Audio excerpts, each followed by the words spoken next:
오늘 말씀은 조금 이전에 있었던 말씀에 비해서 조금 더 생각을 깊이 해야 될 어떤 말씀이 오늘 있어요. 그래서 여러분이 마음을 딴 데 이렇게 하면 집중하기 힘든 말씀입니다. 그러니까 조금 더 저한테 집중해 주셨으면 좋겠습니다.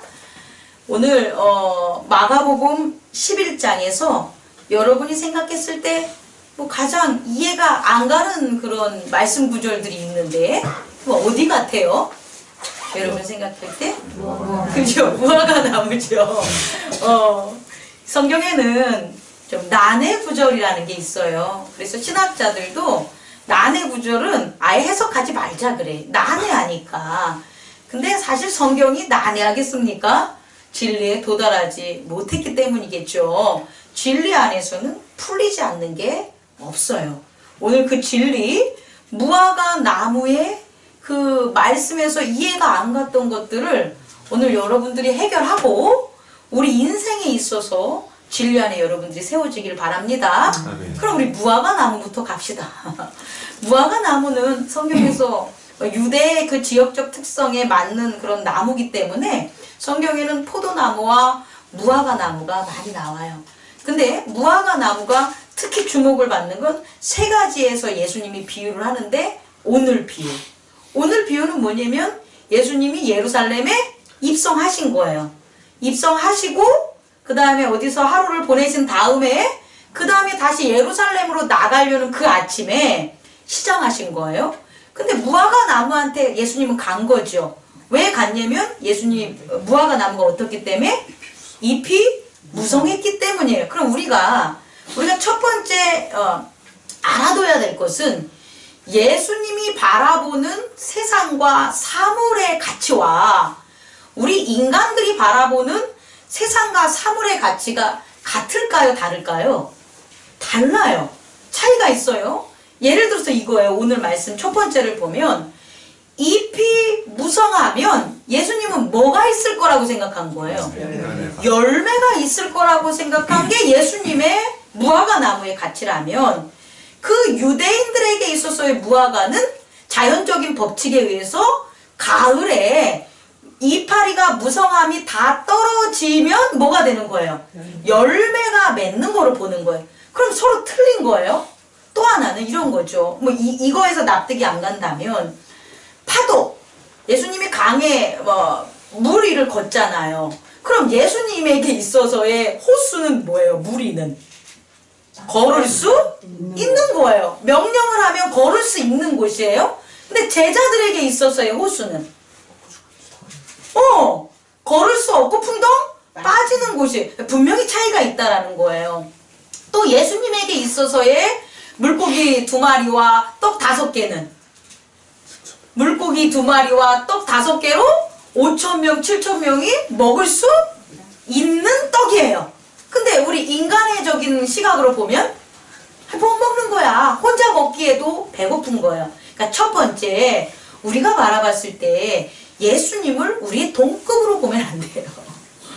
예수님이 가진 세계관과 가치관과 하나님의 그 천국의 열쇠를 우리가 경험하고 우리가 느끼는 거와 동일하게 본다면 여러분에게 은혜가 없습니다.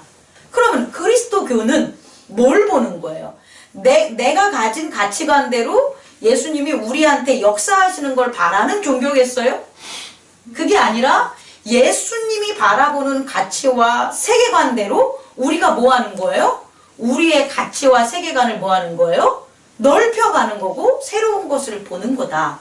그런 의미에서 본다면 오늘 무화과 나무의 저주에 대해서는 어떤 거예요? 난해한 게 아니라 충분히 있을 수 있는 거예요. 근데 우리가 이 무화과 나무만을 이렇게 잘 받아들이지 못하죠. 오병이 여기저기 우리에게 오병이 여기저기 일으켜 주세요. 바랍니다. 기도한단 말이야. 근데 무화과 나무의 그 저주는 기도 안 해. 무슨 말인지 알죠? 왜냐하면 그게 우리에게 관련되었기 때문이에요. 다시 말해 우리는 성경에 있어서 예수님의 말씀에 있어서 우리에게 필요한 이익적인 것들은 납득이 안 가고 몰라도 막 바래. 그 법칙도 다 무시하고. 그런데 우리에게 조금이라도 손해를 끼치거나 안 된다는 것들은 이유를 달고 거절을 하고 믿지 않는다는 거예요. 그 무화과나무 그 비유가 바로 그런 걸 나타낸다는 거예요. 두 번째 무화과나무 비유는 이런 겁니다. 뭐냐면 성전이 무너지는 것에 대한 예수님의 예언이 나오는 데가 있어요. 그랬을 때 제자들이 예수님, 우리가 그때 그날을 어떻게 압니까? 라고 했을 때 예수님께서 뭐냐면 무화과 나무 잎사귀가 강하고 푸르러지면 그때가 됐는지 알라 라고 하면서 뒷부분에 뭐냐면 인자가 문 밖에 서서 뭐한다? 기다린다고요. 다시 말해 무화과 나뭇잎이 번성하고 가지가 강하게 되는 것은 누가 온다는 공식과 연결이 되냐? 인자가 온다는 거와 연결이 되는 거야. 이게 되게 중요한 거예요. 왜냐하면 오늘 예수님이 무화과 나무를 저주한 것에 대한 것은 여기에서 핵심을 찾아야 된다는 거예요. 세 번째부터 하고 가겠습니다. 그리고 세 번째로 나오는 무화과 나무의 비유는 뭐냐면 포도밭에 포도 넝쿨이 있어야 되는데 뭐가 있는 거예요? 무화과 나무가 있는 거예요. 근데 그 무화과 나무가 3년째 됐는데 과실을 열렸다 안 열렸다? 안 열린 거예요. 그랬더니 포도원 주인이 농부에게 야 뽑아버려라. 과실도 안 열리는 저 무화과 나무를 뭐하러 놔두냐 했더니 예수님께서 뭐라고 그 비유를 하냐면 농부가 주인님 제게 조금만 더 시간을 주십시오. 제게 시간을 조금 몇 년을 주시면 제가 거름을 붓고 뭐를 해서 무화과 나무에 뭐다? 열매를 맺게 하겠습니다. 만약 그때까지 또 열매를 맺지 않으면 뭐하라? 뽑아버리세요 라는 거예요. 이게 되게 중요한 거라는 거예요. 예수님에게 있어서의 무화과 나무는 우리들에게 있어서의 구원의 의미와 너무 밀접한 관계를 가지고 있는데 가장 중요한 포인트는 뭐냐면 인자의 때입니다. 뭐라고요? 인자의 때. 다시 말해 무화과 나무가 강해지고 그 잎사귀가 강하면 그때 누가 온다는 거예요? 흰자가 온다는 거야. 그런데 우리의 관념 속에 뭐가 있는 거예요? 무화과 나무의 가지가 잎사귀가 강하면 그냥 그러다가 뭐 하겠지? 가을이 되면 열매를 맺겠지. 그럼 열매를 따먹으면 되겠지라는 게 우리의 사고방식이라는 거예요. 여러분 지금 그 미묘한 차이점을 찾으셨습니까? 구원에 있어서요. 예수 그리스도의 구원은 유대교에 있는 그 구원론과 틀려요. 왜냐하면 유대인들은 심판을 맞이할 바로 그때의 구원을 얻어요. 그럼 이 원리라면 무화과 나무의 열매는 언제 먹어야 돼? 가을에 먹는 게 맞아요. 무화과 나무의 열매는 잎사귀가 다 떨어지고 그 다음에 가을에 먹는 거야. 그럼 가을에 심판받을 사람은 다 심판받고 그 다음에 남는 사람만 뭐 하는 거예요? 구원받는 거예요. 근데 그 구원은 인간들이 생각하는 구원이라는 거예요. 하나님의 구원은 그게. 하나님의 구원은 심판받기 전에 누가 오셔서 인자가 오셔서 잘못 그 심판받아 열매 맺지 못하는 사람들에게도 구원의 도를 전함으로 모두 뭐하게 만들겠다는 거예요. 구원받게 열매 맺게 하겠다는 게 하나님의 구원론이에요. 이해하실 수 있겠습니까? 그러니까 우리는 열매를 맺는 그 시간을 예수 그리스도와 함께하는 시간이라고 여태까지 착각하고 사는 거예요. 근데 그게 아니라 예수 그리스도가 우리와 함께하는 시간은 그 열매 맺는 시간이 아니라 열매를 맺게끔 하는 바로 그 시간이라는 거야. 가지가 가장 튼튼해지고 잎사귀가 번성해지면 거기서부터 뭐가 나오냐? 열매에 씨앗이 꽃이 피는 거란 말이에요. 그때 인자가 오는 거지. 그 모든 게 다 끝나고 잎사귀 다 떨어지고 열매 맺을 때 하나님이 도와주는 게 아니라는 걸 제가 여러분에게 전달하는 거예요 지금. 이해하실 수 있겠습니까? 오늘의 핵심은 뭐냐면 시간입니다. 뭐라고요? 시간. 여러분이 열매를 맺고 열매를 맺지 못하는 것은 다른 게 아니라 이게 시작할 때인지 이게 성장할 때인지 이게 열매 맺을 때인지 시간관념이 없어. 시간에 대한 지혜가 없어. 그럼 여러분 성공 못해요. 자, 보자고요. 고등학교 1학년 때부터 나는 대학이라는 걸 가기 위해 이 시간이 나한테 있는 거야를 알아. 그럼 그 아이는 고등학교 1학년 때부터 뭐 하는 거예요? 그 시간의 비밀을 알기 때문에 공부를 하는 거예요. 그게 없다면 고등학교 졸업하면서 대학의 열매는 있다 없다? 없어요. 늦게 시작했지만 고3까지 가서도 그 시간을 깨달았어. 지금이 바로 뭐 할 때야? 공부할 때야 라는 걸 깨달으면 고3이 됐어도 어떻게 되는 거예요? 공부해서 대학 가는 거예요. 근데 열매를 못 맺은 애는 그 시간을 못 깨달고 고등학교 3년을 보내버린 거예요.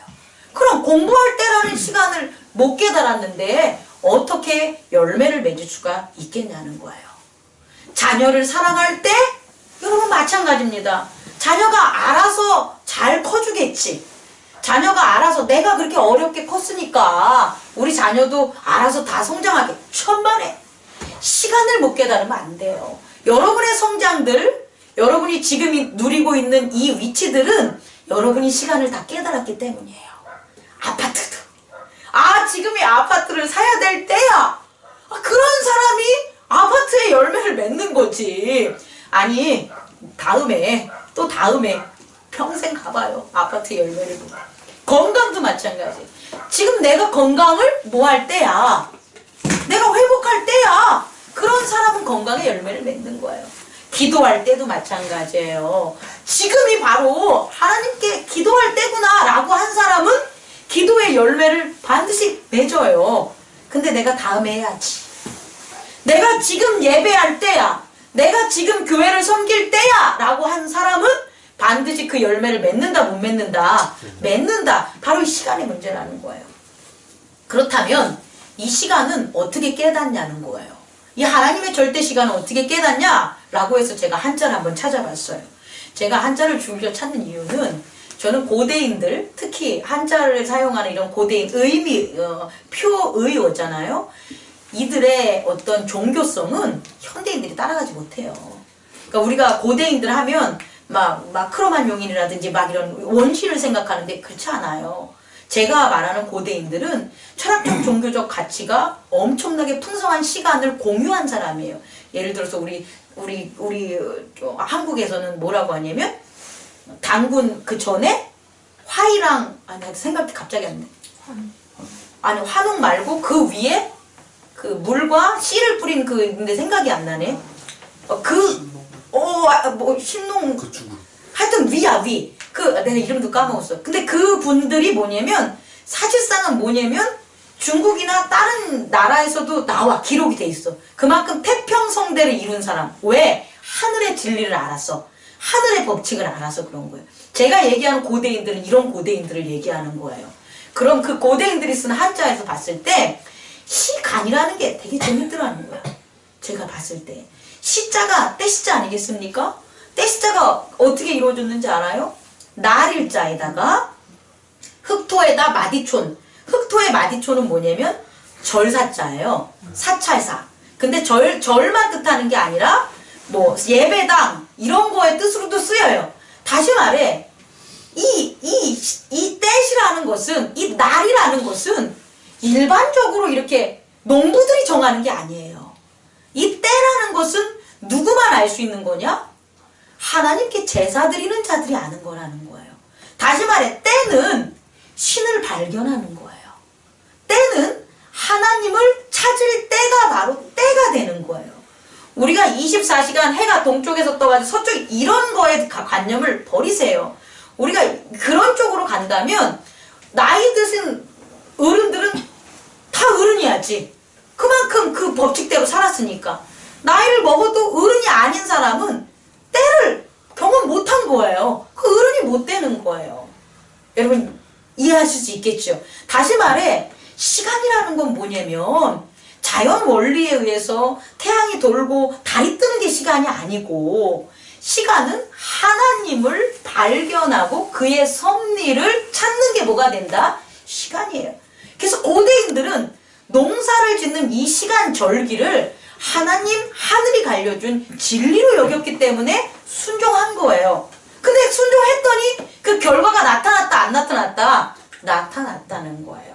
다시 말해 시간이라는 거에 쓰이는 그 때시자는 우리가 종교적으로 하나님을 찾으면서 그 하나님을 찾았을 때 열린 사이라는 것은 시간을 뜻하는 거걸랑요. 사이간 문자에다가 가운데 뭐가 쓰였어요? 날일자가 쓰였잖아요. 문이 열리는 거야. 뭐가? 햇볕이 시간이 열린다는 거예요. 다시 말해 시간은 우리가 하나님을 깨달은 자만이 다스릴 수 있는 게 뭐다? 시간이에요. 근데 더 재밌는 것은 우리 인간이 그 역할을 한다는 거예요. 인간도 사이간자를 쓰잖아요. 그 사이가 무슨 사이겠냐는 거예요. 내 말은 그 시간을 다스릴 수 있는 게 바로 뭐다? 인간이라는 거예요. 자, 이제 오늘 말씀으로 들어가겠습니다. 오늘 말씀을 보면 두 가지의 대조적인 그런 사람들이 있는데, 하나는 하나님의 때를 본 사람들이에요. 믿음으로. 그리고 한 사람들은 여전히 하나님의 때를 보지 못한 사람들이 나와 있다라는 거예요. 그럼 오늘 초반부 보면 예수님께서 입성을 하는데, 정말 여러분 생각해 보세요. 예수님이 일부러 저 어느 마을에 누구한테 사전에 가서 야, 내가 몇 월 몇 시에 내 제자를 보낼 테니까 걔가 나귀를 찾으면 나귀를 줘라 이렇게 했겠어요? 이렇게 했다고 주장하는 자유주의자들도 있어요. 신앙에 있어서 좀 자유주의자들의 신앙은 이건 예수님이 그렇게 했을 거다. 예수를 따르는 조직적인 정조직이 있기 때문에 사실 저도 그렇게 생각한 적이 있긴 있었어요. 아주 예전에. 근데 그건 아니라는 거죠. 그렇게 계획한 건 아니시다. 그런데 더 우리가 주목할 것은 그렇게 계획하지 않은 그 예수님의 말씀을 누가? 제자가 따랐다는 거예요. 제자가 이렇게 가가지고 그 사람한테 나귀가 있을 거면 그 나귀를 가져가. 근데 만약에 그 나귀가 왜 끌고 가냐 그러면 주가 쓰시겠다고 해 라고 하라는 거예요. 근데 그것을 들은 거예요. 그걸 듣고 그 제자가 따라간 거예요. 종국엔 우리도 그래야 되는 거예요. 그렇게 될 수가 있어요. 그걸 조금 이따 얘기해주고. 그래서 갔더니 정말 어떻게 된 거예요? 나귀가 있었고 주인한테 주가 쓰셨겠다 하니까 그 나귀를 뭐 한 거예요? 준 거예요. 그럼 그 예수님의 말씀을 따른 제자와 그 제자가 말한 것을 믿은 나귀 주인은 뭐한 사람들이라는 거예요? 때를 아는 사람이라는 거예요. 그럼 그 때가 뭔데? 호산나 다윗의 자손이요. 여기서 뭐라고 나와 있습니까? 주의 이름으로 오시는 이여. 이 주의 이름으로 오시는 이여라는 하나님의 말씀을 모한 자들, 믿는 자들에게는 그 때가 열린 거다 안 열린 거다? 열렸다는 거예요. 그럼 되게 중요합니다. 그런데 이와 반대로 이렇게 호산나 다윗의 자손이요라고 해서 하나님이 우리와 함께 하시는 그 때를 맞이해서 입성하는 자들이 있는가 하면, 입성한 다음에 가봤더니 지금 어떻게 돼 있는 거예요? 무화과 나무는 잎사귀만 풍성하고 뭐 한 거예요? 열매를 맺지 않았다는 거예요. 우리가 우리의 사고방식대로 하면 어떻게 되는 거예요? 아니, 가을까지 기다려 주셔야지. 지금 열매를 맺으면 돼? 안 돼? 이게 우리의 사고방식이라는 거예요. 그런데 이 무화과 나무는 예수님이 오시는 이 길목에서 열매를 내는 게 맞다는 거예요. 여러분, 여기까지 믿는 믿음이 가기를 바랍니다. 여러분, 제가 억지 부리는 것 같지만 믿음으로 보셔야 돼요. 그럼 오병여도 억지야. 우리가 기도해서 잘 되게 되는 것도 억지야. 그럼 우린 종교성을 다 내려놔야 돼. 근데 여러분이 정말 하나님의 아들 예수 그리스도를 믿는다면 이걸 믿으셔야 돼요. 다시 말해, 이 순간 무화과 나무는 뭐를 해야 되는 거예요? 열매를 맺어야 되는 거예요. 여러분도 마찬가지라는 거예요. 세상적인 것처럼 나 1년 교회 나오고 2년 교회 나오고 10년 교회 나오고 그 다음에 믿음 생겨야지? 이거는 열매 맺지 못한 무화과 나무라는 거예요. 그런데 단 한 번 교회에 나왔어. 단 한 번 말씀을 들었어. 그럼에도 불구하고 그 순종과 믿음으로 바뀌는 것, 그것이 바로 뭐다? 그게 우리들의 변화인 거예요. 왜? 누가 왔기 때문에? 예수 그리스도가 왔기 때문에 그래요. 되게 도전적이고 되게 어려운 말씀이라는 것을 제가 여러분에게 드립니다. 하지만 이게 하나님 나라라는 거예요. 하나님 나라가 우리가 생각하는 우리의 뜻대로 되는 세계라면 우린 이곳에 모일 이유가 없어요. 그런데 하나님의 나라는 예수 그리스도가 이 땅에 와, 하나님이 이 땅에 오셨어. 그럼 변화된다, 안 변화된다? 변화된다는 거예요. 그게 바로 무화과 나무가 잘못한 거예요. 근데 무화과 나무는 예표예요. 비유란 말이에요. 그럼 무화과 나무는 누굴 비유하냐? 바로 성전에서 뭐하고 있는 장사하는 애. 호산나 다윗의 자손이요, 주의 이름으로 오시는 이요 라고 왔어. 그럼 제일 먼저 바뀔 곳이 어디예요? 성전이지. 성전부터 청소돼야지.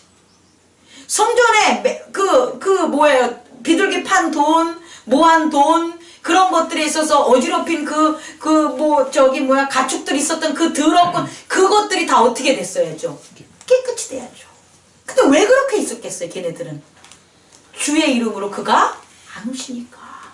주의 이름으로 오신다는 걸 알지 못하니까, 그 시간을 알지 못하니까 여전히 뭐하고 있는 거예요? 하나님이 계신 그 성전을 뭐한 거예요? 가축들이 우글우글대는, 명분은 많지. 제사 잘 드리려고 하나님이 그거 좋아하니까 제사 잘 드리려고 비둘기나 양이나 소나 바꾸려고 거기다가 가축시장 만들어 놓은 거 아니에요. 명분은 좋지. 근데 그거는 하나님의 때를 본 거다, 안 본 거다? 못 본 거다. 무화과 나무처럼 예수 그리스도가 우리를 구원하기 위해 먼저 오셨는데 그것을 받아들인 거다, 못 받아들인 거다? 믿음으로 그 시간을 못 받아들인 거예요. 그 저주를 뭐처럼 한 거예요? 무화과 나무의 역사를 일으킴으로 그들이 깨닫게 하는 거예요. 누구에게? 제자들에게. 오늘 말씀이 좀 어렵습니다. 근데 마무리한다면 뒤에 한번 보십시오. 20절에 가면 그들이 아침이 지나갈 때에 무화과 나무가 뿌리채 마른 것을 보고 베드로가 생각나서 여짜오되 라삐요 보소서, 저주하신 무화과 나무가 말랐나이다 라고 했더니 예수님이 뭐라고 하십니까? 마지막 다 함께 읽어보세요. 20절 시작. 예수께서 그들에게 대답하여 이르시되 하나님을 믿으라. 아멘. 하나님은 이런 분이세요. 그 6월절 애굽에서 6월절 이제 어린 양 사건이 일어나잖아요. 근데 그때 이스라엘 사람들에게 뭐 하라 그래요? 문설주에 피를 바르라고 했죠. 근데 그 문설주에 피를 바르라는 그 말씀의 때를 이스라엘 사람들 중에서 그 때를 믿은 자들, 다시 말해 하나님께서 오늘 내려오셔서 우리는 호산나 구원해 주시고 우리를 압제했던 이집트 사람들은, 애굽 사람들은 멸망하에 라는 걸 믿은 사람들은 발랐을까요? 안 발랐을까요? 발랐겠죠. 그런데 그걸 안 바른 자들이 있었을까요? 없었을까요? 있죠. 하나님이 왜 내려와? 여태까지 또 안 내려오셨는데, 애굽에 400년 동안 종살이 할 때도 꿈쩍하지 않으신 분이 오늘 왜 내려온다는데? 라고 해서 안 바른 자들은 죽은 거예요. 되게 중요합니다. 건강에 있어서 지금 우리에게 뭔가 신호가 있어. 그럼 그때는 뭐 하라는 거예요? 기도하고 몸을 건강하게 하도록 뭐 하라고? 집중하라는 거예요. 그런데 내가 지금 뭐 괜찮아, 뭐 이것 때문에 어떻게 될까라고 해서 그 때를 안 받아들였어. 그런 사람들이 큰 병 가는 거예요. 공부도 마찬가지야, 성현아. 지금 해야지. 지금 해야 할 거면 지금 해야지. 3월달부터 할게요. 작년에는 2019년도부터 할게요 했잖아. 근데 2019년도 되니까 3월달부터 할게요. 3월달 되면 어떻게 돼? 중간고사 볼 때 할게요. 중간고사 보고 지나가면 뭐라고 하는 거예요? 기말고사 볼 때 다시 할게요. 기말고사에서 안 되면 어떻게 해야 돼요? 여름방학 때 할게요. 1학기 땡 치고 뭐 하는 거예요? 2학기 때 할게요. 아유, 끝났어요. 저 포기해요. 여러분, 오늘 무화과나무 비유 정말 보십시오. 때는, 시간은 하나님이 여러분과 역사하는 시간이 바로 우리의 시간입니다. 그 시간에 열매를 맺는 변화가 일어나는 거지, 하나님이 역사하지 않는 시간들, 우리가 세운 시간들 의미 없습니다. 우리가 아는 시간들 의미 없습니다. 왜? 그 시간이 우리 말 안 들으니까. 이해할 수 있겠죠? 마지막 지금 조금 시간이 좀 빨리 가서 마지막으로 좀 정리하고 끝낼게요. 좀 어려운 얘기인데, 여러분, 바둑이 있어요. 바둑판. 바둑판엔 뭐가 있어요? 바둑하고 바둑알이 있잖아요. 근데 우린 이런 생각을 갖고 있어요. 하나님은 바둑을 두는 분이야. 그리고 우린 뭐다? 바둑알이야. 이렇게 생각해. 그래서 하나님이 우리를 이렇게 두고 이렇게 두는 거야. 우린 그렇게 살다가 죽는 거야. 라는 게 여태까지 아마 종교적인 가르침일 거예요. 그렇지 않습니다. 그건 성경도 모르고 하나님도 모르는 자들이 가르쳐주는 잘못된 지식이에요. 하나님은 그 바둑판에 없어요. 바둑을 만든 사람이, 바둑 게임과 바둑판과 바둑알을 만든 사람이 바둑 두는 데마다 다녀요? 바둑 만든 사람은 더 이상 안 가요. 그걸 두는 사람은 따로 있는 거예요. 다시 말해서 하나님은 만들어 놓은 거지, 그 만드는 거를 갖다 일일이 조정하지 않아요. 그러면 바둑알은 내가 아니에요. 바둑을 두는 사람이 나예요. 근데 나는 내면에 있기 때문에 안 보여. 그리고 내가 보는 이 땅에서 역할을 할 수 있는 바둑알이라는 우리의 모습만 보이는 거야. 근데 바둑알은 내가 아니야. 결국 내면에 있는 내가 내 육체와 삶에 대한 바둑알을 두는 거예요. 무척 어렵죠. 여러분, 하나님이 우리를 두는 게 아니라 우리가 우리의 바둑알을 움직이는 거예요. 근데 우리의 바둑알을 바둑을 만든 사람들에게, 만든 그 신에게, 만든 사람에게 법칙과 방법을 배우지 못하면 절대 바둑알을 잘 둘 수가 없어요. 다시 말해, 우리는 바둑알이 아니라 바둑을 두는 사람으로 하나님에게 이 바둑판을 만든 세상에 대한 원리를 가르쳐달라고 기도하고 찬양하고 깨닫고 나아가는 게 우리예요. 그걸 바탕으로 우리는 우리의 인생에 대한, 우리의 에고의 모습들, 우리의 육체와 삶에 있는 바둑알들에 대한 그것들을 우리가 두고 있는 거예요. 내가 변하지 않으면, 내 안에 있는 내가 변하지 않으면 절대 우리의 현실은 바뀌지 않아요. 내 안에 있는 나는 하나님을 알면서 그 시간과 때를 알게 돼서 이 땅에 있는 바둑알을 두는 거예요. 저는 조금 어렵지만 2부에서 함께 더 고민해 보시고 나누면서 깨닫는 시간 갖기를 원합니다. 중요한 것은 하나님이 함께함이 우리의 뭐다? 구원의 때라는 것을 잊지 마시기 바랍니다. 우리 아기들도 하나님이 함께 하심으로 나는 공부할 때야! 그걸 깨달아야 돼. 그래야지 공부를 하고, 하나님이 함께 하심으로 나는 지금 부모에게 효도할 때야! 내가 아무리 효도하고 싶어도 못해. 하지만 하나님이 너는 지금 부모님을 잘 섬길 때야! 라는 말씀의 깨달음을 주면 효도한다, 안 한다? 한다라는 거예요. 사업도 지금 하나님이 나와 함께함으로 이건 사업을 할 때야! 라는 확신과 믿음이 있으시면 반드시 그 열매가 있다, 없다? 있다라는 거예요. 여러분, 그 축복과 그 능력 속에 저와 여러분이 2019년도를 살아가기를 원합니다. 기도하겠습니다.